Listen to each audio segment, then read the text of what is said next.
หมายสูงพี่น้องผู้บริหารเขากูก็คำขึ้นในก็ตกมันอยู่ขึ้นวันที่4 เดือนธันวาคมปี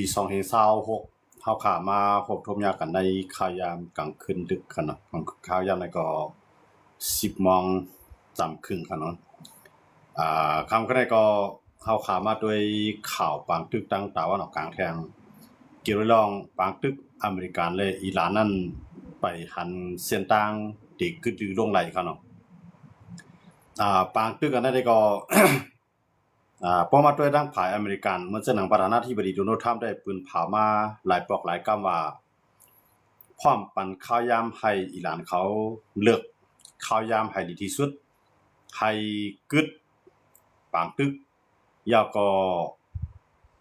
ยอมเฮ็ดจอมขอตกย้อนของอเมริกัน5ข้ออ15ข้อเนี่ยก็ในอเมริกันก็รัดว่าตีปันข้าวยามอิหร่านเขา10 วันต่อถึงวันที่6 เดือนธันวาคมนี่ครับเนาะมื้อเร็วก็กึดข้าวยามแทง2 วันก็ยาวค่ะเนาะมื้อนี้ก็เป็นวันที่4แล้วค่ะเนาะก็ในเตียนประธานาธิบดีโดนัลด์ทรัมป์ลาดว่าตับซึกอเมริกันเฮ็ดให้เปียตับซึกอิหร่านมีเฮียงสังเยาอันให้กลางตั้งกลางหาวก็มีเยาคือตาติตึกก็มีเยากำไรเครื่องบินตาเตมินก็บินระยะอเมริกันเฮ็ดให้เป็นหมดแล้วย้อนนั้นอิหร่านนังฮือเตรียมซุ่มนำเรือในก็ให้อิหร่านยอมเฮ็ดจอมขอตกย้อนของอเมริกัน15ข้อก้อยกะอิหร่านนำได้สนใจลองอันที่อเมริกันตกย้อนค่ะเนาะกำไรเลือเซอิหร่านในได้สนใจลองอันอเมริกันตกย้อนแล้วในอิหร่านยังใจขีปนาวุธอันเหตุการณ์ต่างๆหายืแบบเครื่องบินอเมริกัน2 ลำในเมืองอิหร่านครับเนาะทีนี้ก็จะเป็นเครื่องบิน F-15E นะครับเนาะ F-15E นี่เป็นเครื่องบินอันคิดสั้นของอเมริกันอันนึงก็ก็เตียนอเมริกันประธานาธิบดีโดนัลด์ทรัมป์ลาดว่าอิหร่านมีเฮียงสังกัดที่เฮ็ดให้ต่ออเมริกันระยะนี้ก็ก็อิหร่านยังตึกใจขีปนาวุธไรทางตั้งนำยาวก็ยังใจเครื่องเหตุการณ์ต่างๆหาไรมังสุนย้อนอะไรดังว่าดูโนทำอะไรก็อะไรขายนาที่ว่าปอกกำไหนค่ะเนาะเที่ยงอะไรว่านั่นน่ะในมือประธานาธิบดีดูโนทำลาดว่ายาเปียดอันเหตุการณ์ต่างๆหาของอิหร่านยาวมีกำไรขีปนาวุธอิหร่านที่อยู่ไสนั้นก็ลงกว่าเฮียงติคือตึกในปางหลายก็มีอเมริกันทุบแบบในหูปากในปากพูดในอเมริกันยาเป็นหมดแล้วนี่ก็การลองเป็นเตเลอันโดนัลด์ทรัมป์ลาดอยู่นั่นมันไปเหมือนจอมหนังอันตั้งรัฐของประธานาธิบดีโดนัลด์ทรัมป์เสียแล้วเที่ยไทยกวนในเมืองอเมริกันก็เพียงพอใจเนือลองหลอกเลียนของโดนัลด์ทรัมป์อันดอกแลนกวนเมืองตัวเก่าว่าเฮ็ดให้อิหร่านได้ยาวนั่นก็ในยังเลียนปากวนนังกำพาว่ามีสังเอาอิหร่านในมีกองมีแขนสังยาอเมริกันทุบเป็นหมดยาวอันนั้นก็โดนัลด์ทรัมป์มาออกมาปืนเผาหลายปอกหลายกำคั่นเนาะก็ในอิหร่านเฮาขึ้นตอบตีอเมริกันลาดว่าปางตึงใน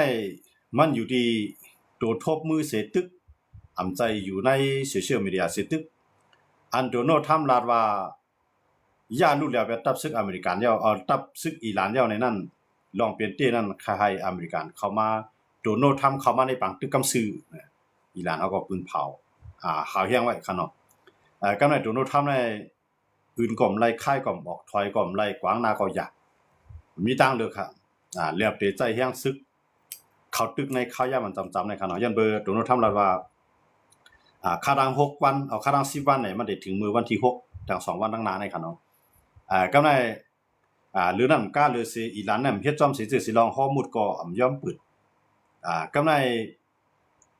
อันตึกต่างตะวันออกกลางก็ยอมกึดตึก10 ตึกต่อปาเลน10 ตึกต่อซาอุ10 ตึกต่อ UAE ตึก10 ตึกต่อเมืองซื่อในคั่นเนาะก็ได้เหมือนเส้นหนังอันเป็นคูเวตเนาะคูเวตในตกย้อนให้จัดจึงรู้พาในเอาแห่งซึกเข้ามาห่มรวมปังหลายข้อมูลก็ใน UN เขา UNSC เขาก็อันลองด้วยถึงลองมันกึมของจึงเมืองในลุงฟ้าคั่นเนาะให้ UNSC เขาส่งแห่งซึกจัดจึงรู้พาในเข้ามาห่มรวมปังหลายข้อมูลก็ตั้งยุโรปในส่วนใหญ่ได้หันดีแต่ได้ส่งแห่งซึกเข้ามาห่มรวมแต่ได้ห่มรวมปังหลายข้อมูลเนาะแล้วก็ เดี๋ยวใจล็อกไล่อุบอ้วนตั้งสมัครอุบอ้วนแล้วเนี่ยเดี๋ยวยังซึกเลยเข้ามาก็การในปางกลุ่มยูนเอสซีนั่นภายดังเมืองเขเขาลูกมือยุกมือสารคัดไปกำเดียวว่าอันไหนถูกดีไรใจยังซึกเขเดอุบเขเดอุบกูให้ภายให้ใจล็อกไล่อุบอย่าไปใจยังซึกเขก็สารคัดจัดจึงลุงผ้ากันเนาะว่าในจัดจึงลุงผ้าเนี่ยมันเดี๋ยวมีอยู่สมาชิกทั้งหมดทั้งเสียงในลูกจุ่มจัดจึงลุงผ้านะครับเนาะมันเดี๋ยวมีอยู่หมอก15เมืองก็การใน5เมืองนั้นเปลี่ยนปีใหญ่วันที่เหลือเส้นนั้นได้ในเทียง10เมืองนั้นได้ก็ปีนกันเข้าเนาะปีนกันเข้าว่าปีในเมืองในเข้าปีในเมืองในเข้าเนี่ยมันได้ปีนกันเข้าก็ว่า15เมืองกำไรเหลือ15เมืองได้มีมาเทียงมันได้มีเป็น3ขั้นตอนเนาะจัดจึงลุงผ้ากันเนาะอัน5เมืองนั้นได้สูงสุดอ่ะเพราะใน5เมืองในสารคัดในเฮ็ดสังกัดตื่นหลาย5เมืองนั้นได้เลยออกเสียงเดียวกันกำใน15เมืองนั้นต่อให้เขาหันลีในสิตาเพราะใน5เมืองนั้นหันลีกำไรกันเนาะบอกว่ากำใน3เมืองก็ติดปีนกันเข้ากันแท้ทั้งหมดทั้งเสียงในเฮาว่ามันเป็น3ขั้นตอนไว้ค่ะเนาะในสมาชิกถาวรเต้ๆเนี่ยมันสิมีอยู่5เมืองไว้เนาะกำในลูกจุ่มอันที่ปีนกันเข้าแทง5แทง10เปลี่ยนกว่า15เมืองทั้งหมดทั้งเสียงเปลี่ยนกว่า20เมืองกันค่ะเนาะยันอะไรดังว่ากำในล็อกไลน์อันคู่เวียดเขาใส่สุนตั้งจัดจึงลุงผ้าย้อนเบิ่งมันเป็นลูกจุ่มของจัดจึงลุงผ้าอยู่แล้วกันเนาะกรุงเมืองก็เป็นลูกจุ่มจัดจึงลุงผ้าก็ปีนกันเข้ากะปีนึงเลยปีนึงในเหมือนจังเฮาอยู่เรียงกันเนาะเมืองไทยปีในเข้ากะปีหน้ามาเมืองกัมพูชาเข้ากะปีเลื่อนมามาเลเซียเข้ากะนั้นมันได้ปีนกันจังได๋กันเนาะมันได้ปีนกันได้เข้ากะนั่นก็กรุงเมืองนั้นมีสุนตาได้ตกย้อนให้อยู่อันจัดจึงลุงผ้าในเข้ามาจ่อยสังจะมีปัญหาขึ้นมาก็เปกซะว่าคู่เวียดเขาตกย้อนหายใจแห้งซึกเข้ามาผมรวมที่ปังหลายข้อมูลในเซตาก็ย้อนเบิดเขหันดีได้ตาได้ใจแห้งซึกนั้นก็ตึกที่เป็นรองหยาบกันเนาะย้อนนั่นแหละดังว่าปังหลายข้อมูลนั้นอันเป็นอิหร่านก็ตึก10กุมกำไรเหมือนเก่าค่ะเนาะตึก10กุมกำไรเหมือนเก่า ไปมีเมืองหลายเตียนเป็นตะวันออกกลางในยุโรปคงบ้านทางอเมริกันเตียนแต่เดียวเรียนคือที่ไหนกันเนาะกำในอเมริกันโดนัลด์ทรัมป์ได้สำหรับว่ายุโรปในขี้โกยุโรปในอำหัดเข้ามาในเมืองอเมริกันปากเส้นต่างบันยาวตอนตายุโรปเขาได้เข้ามาจอยผมรวมไว้ก็อำหัดเฮ็ดย้อนนั่นแหละปางหลายข้อมูลได้มันใจเส้นต่างที่อเมริกันที่ไลต่อต่างน้ำมันที่ในเป็นส่วนใหญ่อเมริกันมีน้ำมันของเฮาอเมริกันเฮ็ดเอากล้วยอยู่ยาวอเมริกันมีเส้นต่างข้างกล้วยอยู่ยาวที่แน่ๆสังเกตว่ายุโรปเขาใครเข้ามาก็เป็นซังน้ำมันนั้นให้สู้กับแก้ไขปัญหาทางกล้วยสูให้เพราะว่าใครน้ำมันก็ให้กับอุบอิหร่านห้องกล้วยสูนั่นก็เอาอย่างซึกสูตึกกับห้องกล้วยสูตัวโน้ตทำในเอาตั้งพี่แล้วในโป้กันให้ยุโรปเขาก็คุณพรก็ในยุโรปในมันจะหนังฝรั่งเศสเนาะฝรั่งเศสได้ตั้งตัวโน้ตทำในบ่ใครแม่นกันเนาะมาโคงในคั่นเนาะมาโคงในลาว่าตาได้ใจแห่งซึกนั้นทำใจเส้นตั้งตีออกดีลีอันดับสุดนั้นได้ใจการอุโบก็ในการอุโบในตาได้ไล่ก็ตีเป็นหยาบอยู่ย้อนเบอร์ซาในเพราะว่าเข้ามาที่ปางหลายข้อมูลในเตไล่ซื้อน้ำมันด้วยเงินเขเตรียมไล่ใจเงินดอลลาร์อิหร่านเขาห้ามตามไว้จังได๋ครับเนาะให้ใจเงินเขเป็นกลางเด้ให้ใจเงินเขเป็นทางการเด้เตรียมไล่ใจเงินดอลลาร์เพราะว่าใครลัดผ่านน้ำฮอร์มุซในก็อิหร่านเขาก็ใจล็อกไล่แก้มได้ก็ในโดนัลด์ทรัมป์ในเครื่องบินมันก็ตกในกำในกลซึกของมันปีกวนขับเครื่องบินนะครับเนาะกวนเฮาเครื่องบินในก็ตกในเมืองอิหร่านนั้น2เกาะอันนั้นขี่เครื่องบิน F-15E ในขณะอันเข้ากับตกในตก2เกาะ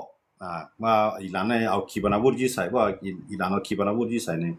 อันเป็นลูกคือนะกวนอันเข้าตึกนะครับเนาะเครื่องบินนะครับนะกำในเขาก็ได้ปล่อยตัวเขาออกมาในกองได้อเมริกันในขึ้นมาจอยมือเลยเพื่อกระแทงกองในอิหร่านในจอมซอขาเพราะอิหร่านเขายอบอะไรก็เดี๋ยวเป็นตัวยื้อด้านการต่อรองนั่นขนาดเนาะก็ในอิหร่านเขาก็จอมซอขาก็ในอิหร่านเขารับพายหันผู้ฮอเครื่องบิน F-15E ในหันที่แล้วพวกก้นวันที่ไรป่องข่าวมาดีป่องข่าวมาปันดีตับซึกอิหร่าน IRGC ครับเนาะเพราะว่าปองข่าวว่าที่นั่นเนี่ยจุ่ม IRGC เขาได้ปันสู้รางวัลแทงกำไรเต็มมีอยู่หมอกเพราะนับเป็นเงินไทยก็ได้หมอก50ล้านครับเนาะมื้อเดียวกันเนาะมื้อแต่จ้างได้มันได้มีหมอก20ล้านไงกำไรคนหลายๆภายโฮมเงินกันในภายหันภายยอบไรอย่าไปยื้อตายก็เอาตัวรีบมาเมียงตับซึก ICC ผู้เกี่ยวข้องตั้งอิหร่านเขาอยากก็ได้ก้นกอลัดนี้นั่นได้ไล่สุรางวัลก็ไม่ตรงโน้นทำก็หันว่าบ่ได้ปล่อยบ่ได้ปล่อยตับซึกบ่ได้ปล่อยกวนฮอเครื่องบินลำในถูกอิหร่านเขายับกับไรในมันได้ถูกจัดทำกูจิกูลองแล้วก็เอามาเป็นเครื่องมือตั้งการต่อรองต่ออเมริกาตรงโน้นทำก็ส่งคือเครื่องบินสิงส่งเฮลิคอปเตอร์เข้ากว่าหาจอยเทียมเขาเนาะก็เข้ากว่านั้นป้อมมินสูงนะก็ไรป้อมมินสูงในมันเป็นญาเรต้าเนาะเรต้าของอิหร่านเขานั่นตี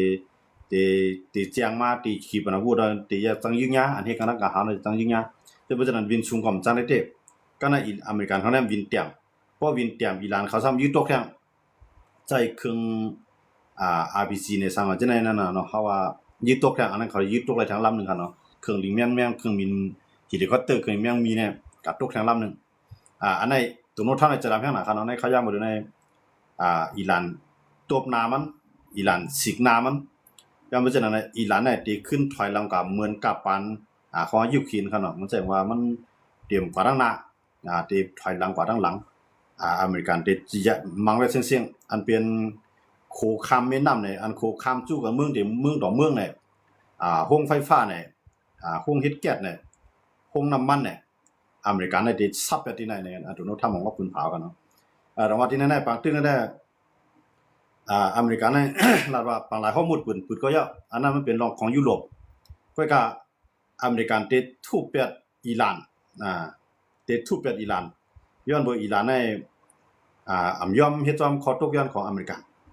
อเมริกันในมื้อในสูงซึกไว้ตั้งตะวันออกกลางในพร้อมได้มังคั่นเนาะกำไรมันหลอกในประธานาธิบดีโดนัลด์ทรัมป์เนี่ยมันหลอกไปเหมือนกันมันมังตีครับเนาะยาวก็มันก็มังใส่โคคามเมืองของอิหร่านนะครับเนาะเมืองหลวงของอิหร่านได้เมืองหมาย2ของเขาอันเดลัดข้ามจู่กันนั่นกำในอเมริกันได้กว่าทุบเปียดเนาะกับทุบเปียดแล้วก็ได้มีคนตายกว่า8ก็เนาะที่นั่นเนาะกำในอิหร่านก็ว่าคือเราในอิหร่านได้ตอบแทนขึ้นตั้งตะวันออกกลางกูดีๆอันมีโคคามน้ำอันโคคามเวียงต่อเวียงอันโคคามห้วยต่อร้อยน่ะอิหร่านได้ย้ายไปเสี่ยงว่าอิหร่านก็ไปลดละว่า2สีครับเนาะไปยอมตีสีตอนตาดีอุโบโดนัลด์ทรัมป์อันก็กับประธานาธิบดีโดนัลด์ทรัมป์นั้นใจลอกลายไปใส่ให้ต่อสู้จอมนั่นครับเนาะมันจังว่าเขาได้เฮากึดตึกก็กับอิหร่านเขาในหรือเฮ็ดจอมหนังฮืออิหร่านเขาเตรียมไล่กวนปั้งกว่านั้นก็พอเฮ็ดจอมอิหร่านก็ได้จังอเมริกันเอาได้ขึ้นจอยอิหร่านมันจะหนังเฮ็ดโรงไฟฟ้านิวเคลียร์เนี่ยจังไหนจังได๋ก็อเมริกันได้ขึ้นจอยนะครับเนาะก็การนำมันในมาเมียงกันร่วมกันปกป้องโดนัลด์ทรัมป์ก็รับได้กันเนาะก็กับอิหร่านได้ว่าน้ำมันเตาให้ก็ถึงปานอเมริกันเอากว่าเพราะว่ามื้อเดียวในตับซึกอิหร่านหาแฮนไว้ซึก1ล้านก็ไปตาได้ส่งตับซึกอเมริกันเมืองอะไรเนี่ยต่างภายในตาได้ส่งเมืองอะไรครับนั่นนะโดนัลด์ทรัมป์ก็รับว่าได้ส่งอิหร่านเมืองอะไรก็นะอิหร่านก็รับว่าพวกใครฮู้ก็มาตามเลยแหละเฮาก็ได้ส่ง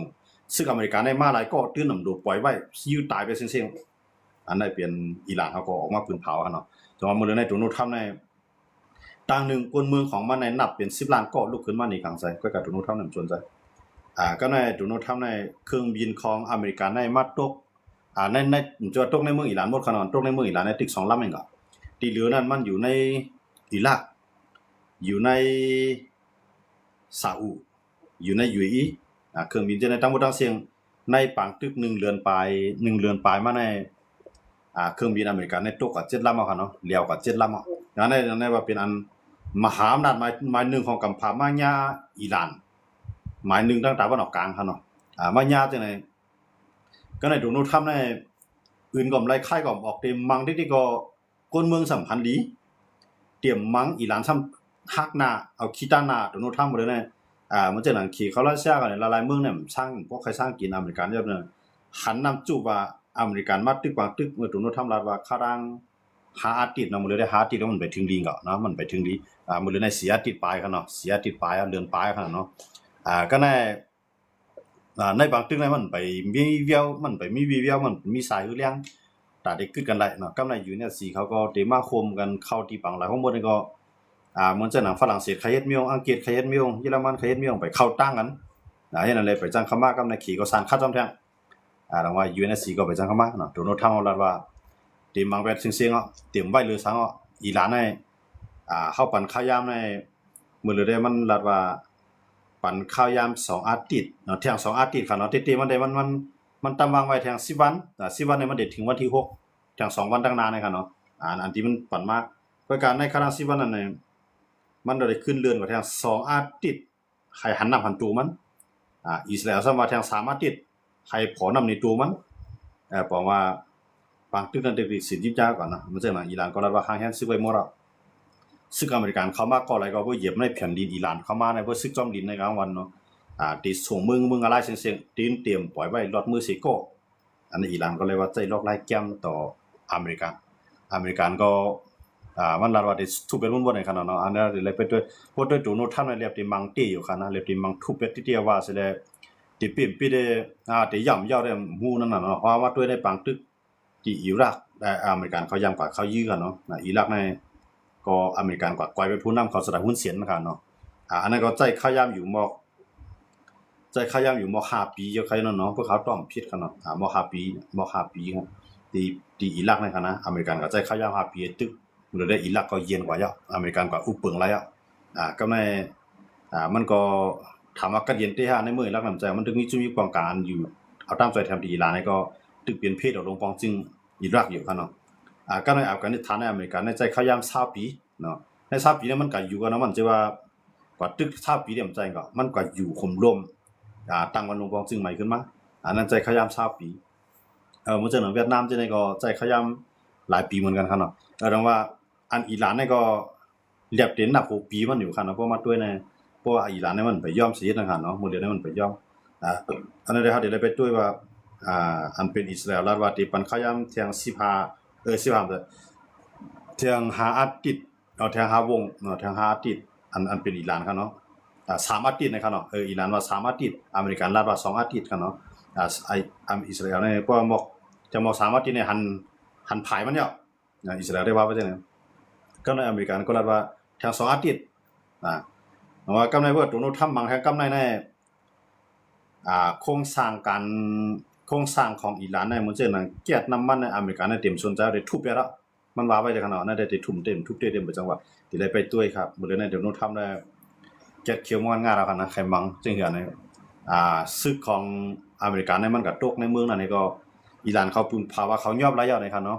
ก็อเมริกันรัฐว่าไปไล่อเมริกันก็ตึก10ปล่อยเฮลิคอปเตอร์ปล่อยเครื่องบินอันจอบซอกซ่อมหาอันเป็นนักบินของเขานะครับเนาะก้นขับเครื่องบินของเขาที่จอกลงมาเลยเครื่องบินย่ายื้อนะครับเนาะเครื่องบินย่ายื้อก็มันก็จอกออกนะครับเนาะก็จอกออกมาเนี่ยก็ขี่จองลงมาในก็ในอิหร่านก็ปืนเผาว่าเผาจอมหาหันขึ้นได้ปันสู้รางวัลพวกเป็นเงินไทยก็ได้หมก50ล้านบาทนะครับเนาะเพราะว่าไปยอบไล่พวกแผ่หันที่อยู่มันก็ในมันได้มีอยู่ว่าเมืองอิหร่านเนี่ยมันใจว่าก้นเมืองอิหร่านกูก็ที่หันดีในลงปองจึงอิหร่านย้อนว่าก้นลงปองจึงอิหร่านแน่อันเป็นอายาตอลลอฮ์เข้ามานี่มือมันไปตายมือมันไปลงอะไรกว่าแน่มันฆ่าก้นเมืองของอิหร่านใน 30,000 ปลายอันมันฆ่าตายครับเนาะย้อนว่าจังได๋ก้นอันฮันลีในอิหร่านในอันกำแถมอเมริกามันถึงมีแบบตั้งนำในเมืองอิหร่านเนี่ยย้อนนั้นจังได๋ว่าเขาสิได้แลบที่เอาเสียงไว้ก็เป็นไรนะก็โดนทางว่าที่อันซ่อมหาให้หันเพราะว่าหันมันจะว่าอิหร่านรัฐว่าเขายอมไล่นะครับเนาะเพราะว่าอิหร่านยอมไล่ในอเมริกันก็รัฐว่าเด็กขึ้นทุบปันอิหร่านได้ใครขึ้นถอยกว่าเหมือนก้อนหินอันที่มันเต็มจังตรงไรตั้งหน้าโดนทำในใจล็อกไลน์ในกันเนาะแต่ว่าตั้งใจล้ำในมันก็มีกูภายนะครับเนาะยันเจออิหร่านแล้วก็ผู้นำเขาได้ตายกว่า50ปลายเขาด้วยนะกำไรมันจะนั่นโดนทำซ้ำเป็นหมาย1ของกำพายก็ซ้ำกับมังเขา2เมืองเขากับมังมันจะเมืองเลียวหั่นเนาะตั้งอเมริกาได้ตั้งอิสราเอลก็เข้ากับมังที่แล้วก็ซ้ำไปยาวไล่ให้ได้เครื่องบินซ้ำตกก็ในมันจะอิสราเอลก็ยากกินนำมันนะไปกับอิหร่านได้ก็มันทับได้หันตัวแตกมันพวกอิหร่านในพวกมันย่อมในเมืองมันเดี๋ยวมันจะหามาดเนี่ยนะอิสราเอลได้อเมริกาได้เต็มสนใจเดี๋ยวเครื่องบินมังเต็มที่นะจนว่านึงได้ยาสิริกันเนาะ อเมริกันให้มันเปลี่ยนหมาย1คั่นเนาะเปลี่ยนหมาย1เอากำในมันยาวเลยในขยามปอดอันมันวางไว้ก้นเมืองคำว่าให้กึดปางตึกป้อมยาวเลยในจอมหนังที่ดูโนทำตามวางไว้เลยป่นขยามนั่นก็ให้กึดปางตึกเนี่ยจังตั้งนึงในก่อนหนังคือที่เอาปอดดูโนทำไรน้ำมันก็ติดอันลัดในก้นเมืองมันเลยว่าอันเฮาเฮ็ดปางตึกกำในเข้าไรน้ำมันตั้งเข้าไรปิ่นไปแรกๆการเมืองของอิหร่านก็ยาวการอุปถัมภ์ของเมืองของอิหร่านก็ยาวเลยว่าเฮาเฮ็ดลูกหลานก้นเมืองอเมริกันวันดังหน้านั่นคือเตรียมยาเพอันที่จำตัวเพอันที่หลอกเงินเฮาโดนัลด์ทรัมป์ก็ลาดไว้รอบหลายในกันเนาะลงว่าปางตึกที่อิหร่านเลยดังอเมริกันให้เปลี่ยนปางตึกอันตึกเต10ดีด้วยทีเดียวว่าไปฮู้ว่าตอนสุดมันจะเป็นจริงกันเนาะเพราะว่าถ้าได้เปลี่ยนบ้านปางตึกลุงภาพโปรแกรม3ไม่ได้เรียบเต็มเปลี่ยนหลายเพราะว่ามาด้วยเขตรัสเซียในตึกหลายพรดีเตในปางตึกอิหร่านในยันเบอร์สังหลานในมันจะหนังรัสเซียก็เลยถูกอเมริกันในปืดปันเส้นทางการขายน้ำมันขึ้นเหมือนเก่ายันเบอร์น้ำมันที่ปางหลายฮอร์โมนก็อะไรก็ให้รัสเซียในก็ขายมัน